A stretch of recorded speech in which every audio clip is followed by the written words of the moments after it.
Okay, good people. Welcome to a combination of topics here. We have topic 5.2 and 5.5. So they kind of go hand in hand.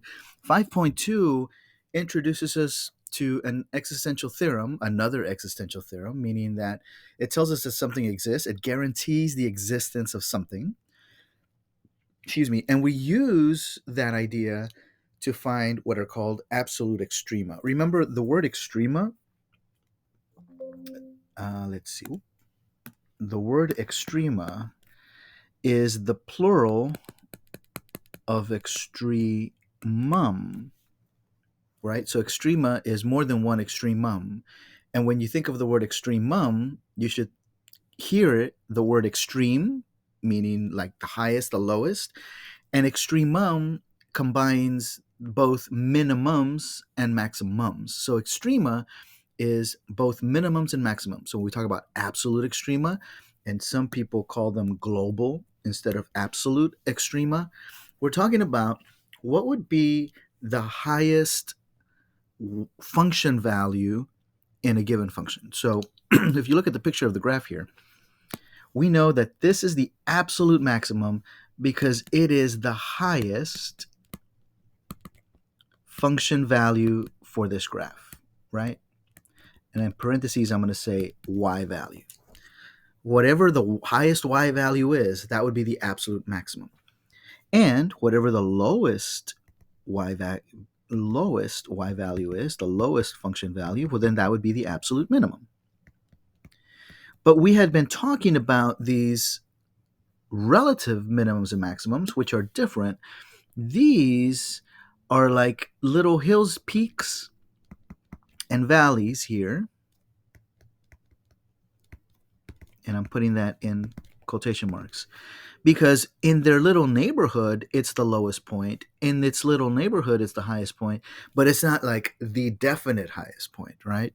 And so I like this example that we're looking at because we can definitely see the difference between an absolute maximum, the highest point of the graph, versus a relative maximum, which is the highest point in a little neighborhood of points. And we also get to see that sometimes absolute and relative extrema occur at the same place. So this point right here is a relative minimum because in its little neighborhood, it is the lowest point, but it's also the absolute minimum because out of the whole graph, it is the lowest point. Okay, so we can definitely see that at point B, we have a relative min, at point C, we have a relative max, but the absolute minimum occurs only at point B and only at point A. Now, I will want to clarify some things. When we talk about extrema, maximums and minimums, we're talking about y values. So it is possible for the y value, the highest y value, to occur at two different places, but there's only one highest y value, right? Okay. So we know that both types are important to calculus. We've already talked about the first derivative test as a way to find relative extrema, but we're going to find that there's an idea that helps us locate absolute extrema. And that's what this video is about. The first derivative test, it says, the first derivative test can help us find relative, but it can't help us, we cannot use it to find or justify absolute extrema. So we have to find other ways. So here's the first part. Can you create a sketch of a function that attains a global minimum, so it has an absolute minimum, but it doesn't have a global maximum on the interval from 0 to 5?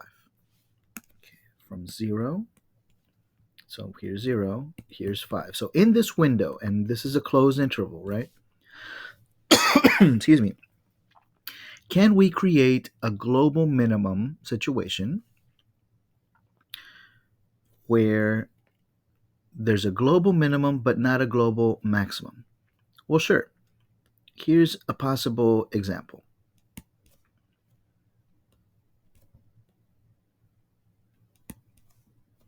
And then we call that a vertical asymptote. So in this closed interval between 0 and 5, and I know it's closed because there's a point at 0, there's a point at 5. There's a global minimum, the lowest point, that would be here. This is the absolute minimum or the global minimum. But there is no global maximum because the graph just keeps going up, up, up, up, up forever. So there's never a highest point. Okay. Could we do the same thing with this situation?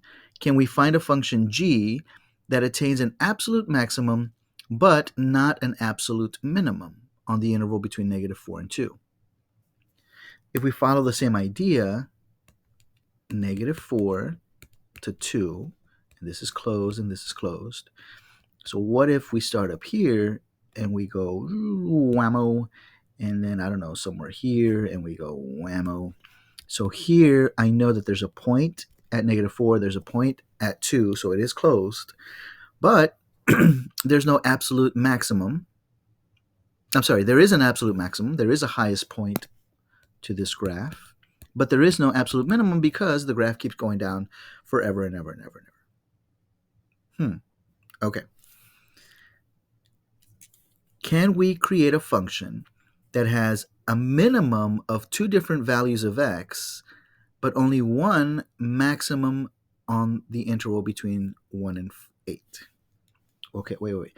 Attains a minimum at 2 different values of x, but only one maximum on the interval between 1 and 8.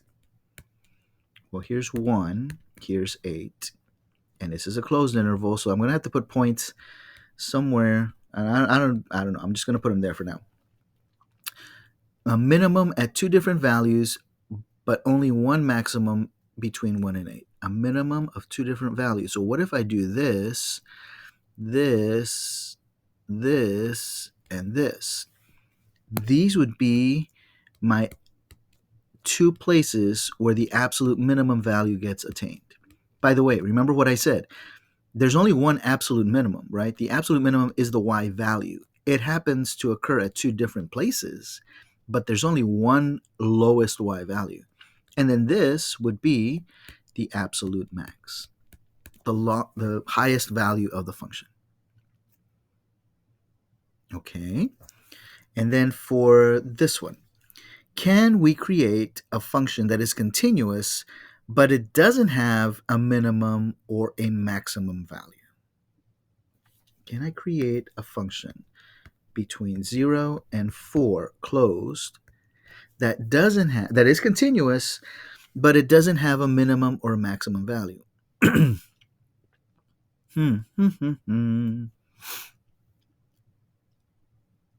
Well, the answer is no. And at the beginning, you might say, well, wait a minute. What if I just do this? Wouldn't that have no maximum or no minimum? It would, except remember the definition of minimum that we talked about said, if for any 2x values, one x value is to the left of the other one. If the smaller x value, the y value, is greater than, less than the y, or less than or equal to the y value of the second, then we know that the function is increasing. That means there must be a maximum value. The moral of the story is this equal sign, because it's part of the definition of minimums and maximums, I can't really treat this as an example that doesn't have a minimum maximum. I would say this y value is the absolute min, and it's also the absolute max. It's both, actually. So then, if I have a continuous function, I will always have a minimum value and a maximum value. And that's what this theorem is going to tell us about. And so in the next video, we'll talk about what exactly the EVT is and how it's going to help us find absolute extrema.